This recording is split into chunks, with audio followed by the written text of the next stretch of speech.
Good day, and welcome to this podcast entitled Introduction to Bioinformatics.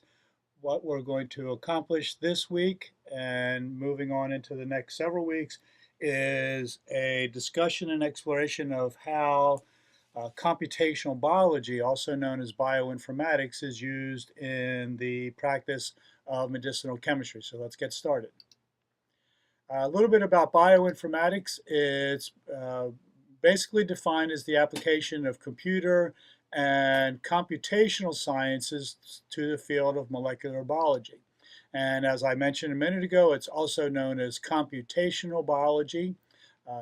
We use these terms pretty much interchangeably, and it is used extensively in medicinal chemistry and pharmacology, specifically in the area of pharmacodynamics. We're trying to figure out how the drug uh, impacts the body and hopefully causing a therapeutic effect.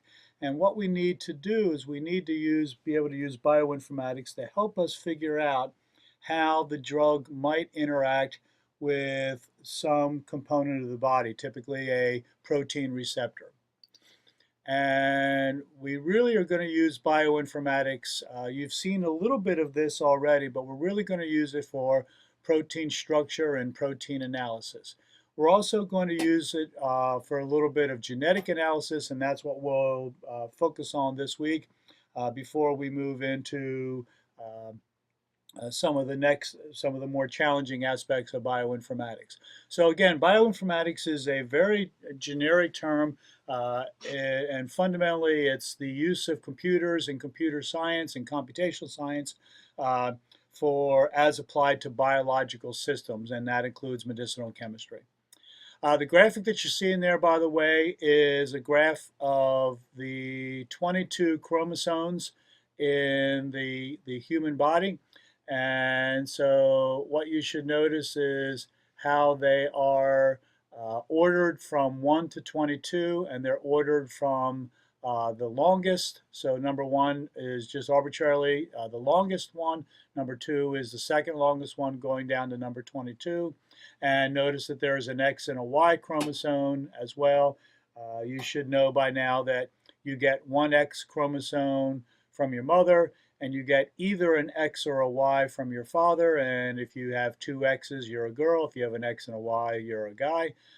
You also see there MT, and that's mitochondrial DNA or chromosomes, and that we'll probably not talk about that much in this session.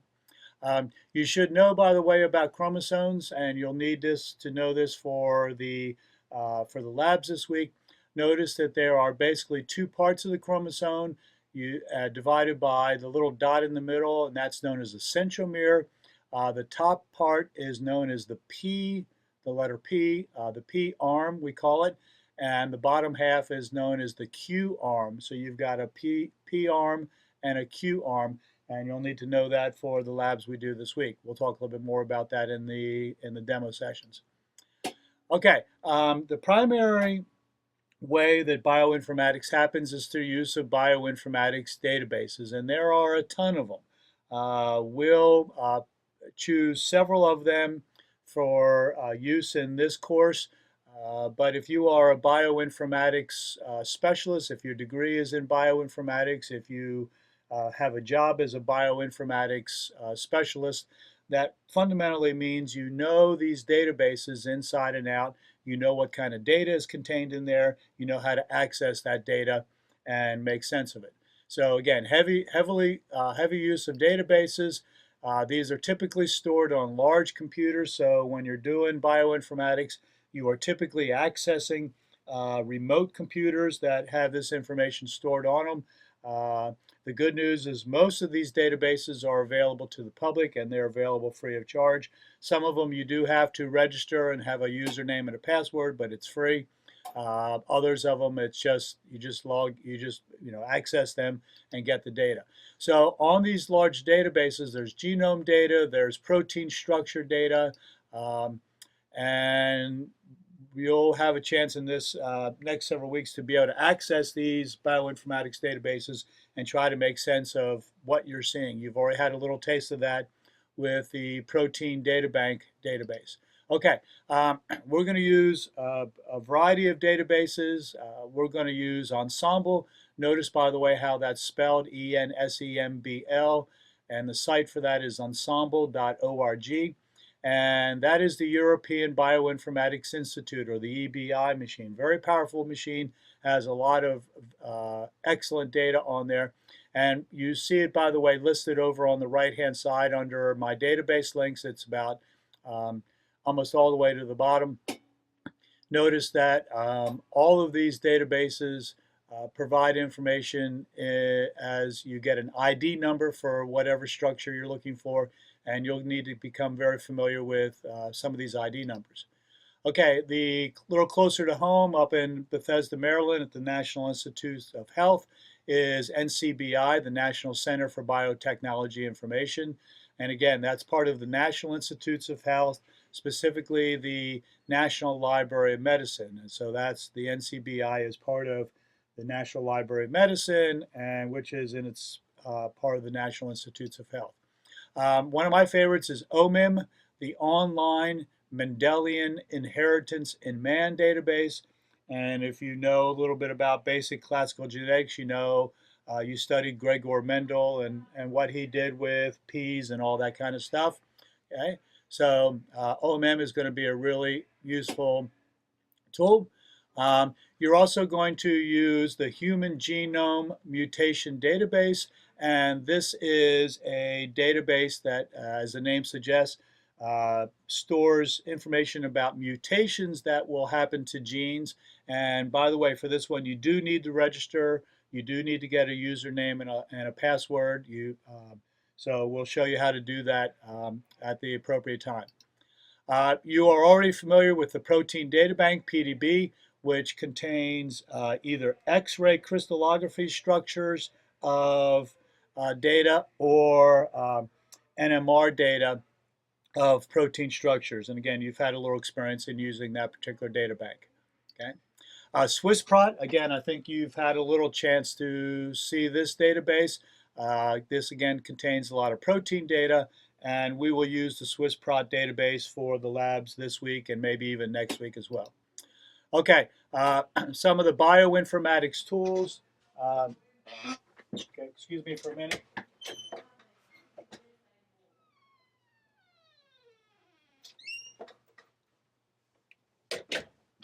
Some of the bioinformatics tools that you're going to use as part of Biology Workbench.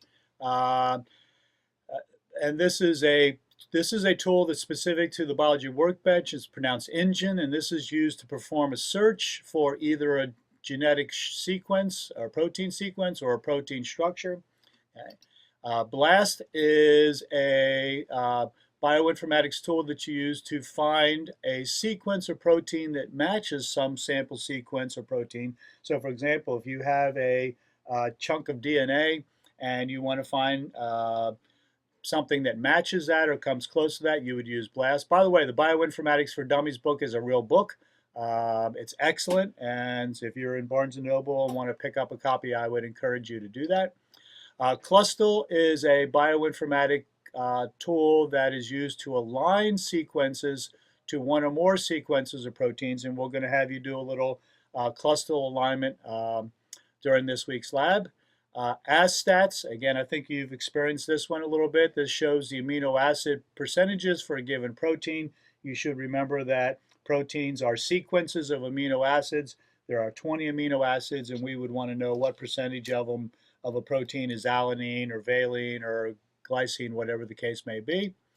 Drawtree is a bioinformatics tool for creating what's called a rooted phylogenetic tree for doing an alignment.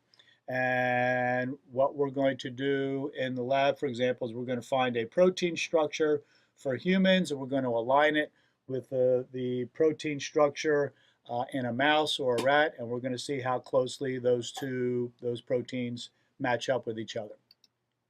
Okay, not sure how much genetics you've had, so I want to give you a very brief little analogy. On the left-hand side, what I'm trying to do is describe to you the structure of a book, specifically a cookbook. So for example, okay, I have a book, and the title of that book is called The Joy of Cooking, and it's a cookbook. Okay, if I open the front cover, inside the front cover, I would see the table of contents, and that would show me that the book is divided into some number of chapters. So chapter 1s would be appetizers, chapter 2 would be main dishes, chapter 3 would be breads, chapter 4 would be so on and so forth. So a cookbook is divided up into chapters. And then when I drill down a little bit, I go to a specific chapter. Say I go to the chapter on desserts. In that chapter, there will be 20 or 30 recipes, 40 recipes, 50 recipes, some number of recipes. Uh, each of those recipes that result in you being able to prepare a particular dish. If I drill down even more, if I look at a specific recipe, in that recipe there are some number of instructions on how you prepare that particular dish. In each line of instruction, there are 10, 20, 30, 40, 50 words that make up that instruction. And then each word is composed of some number of letters.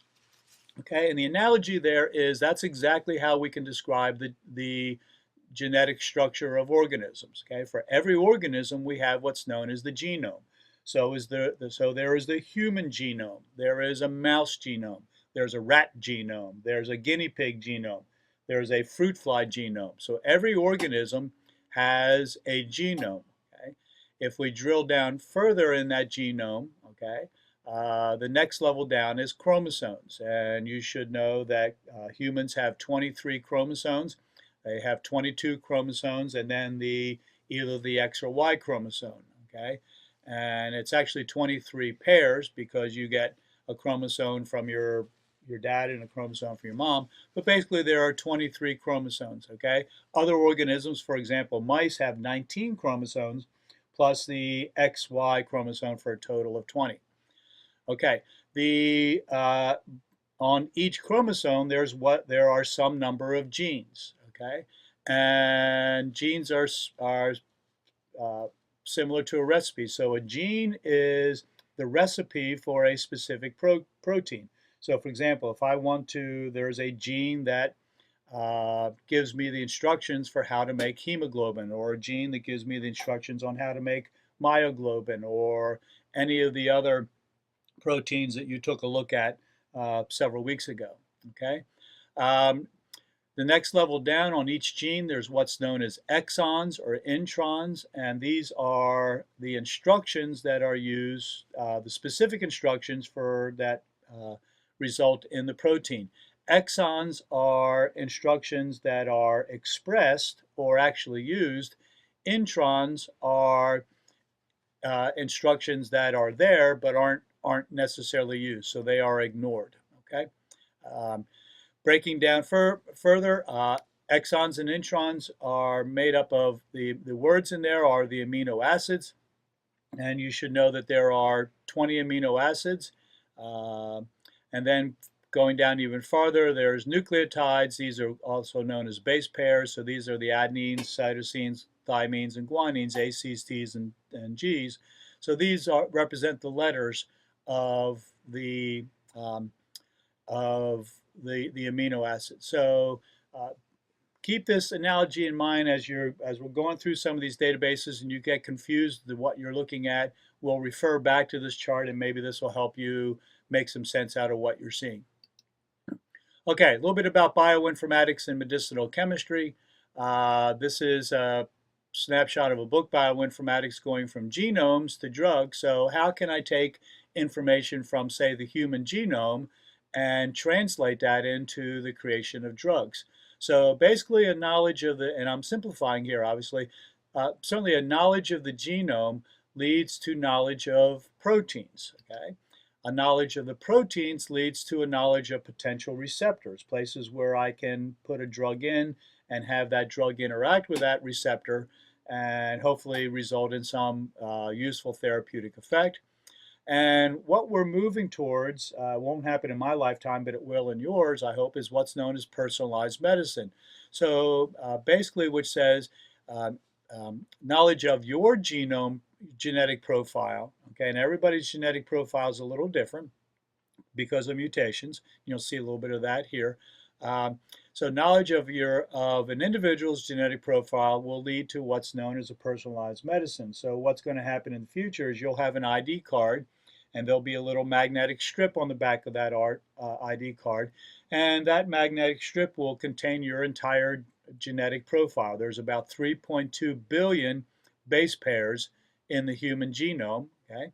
And so you would take your ID card in, they'll swipe the ID card, it'll read your genetic profile, and based on your genetic profile, they'll be able to prepare a drug for you for some particular disease that optimizes or is the best drug possible given your genetic profile.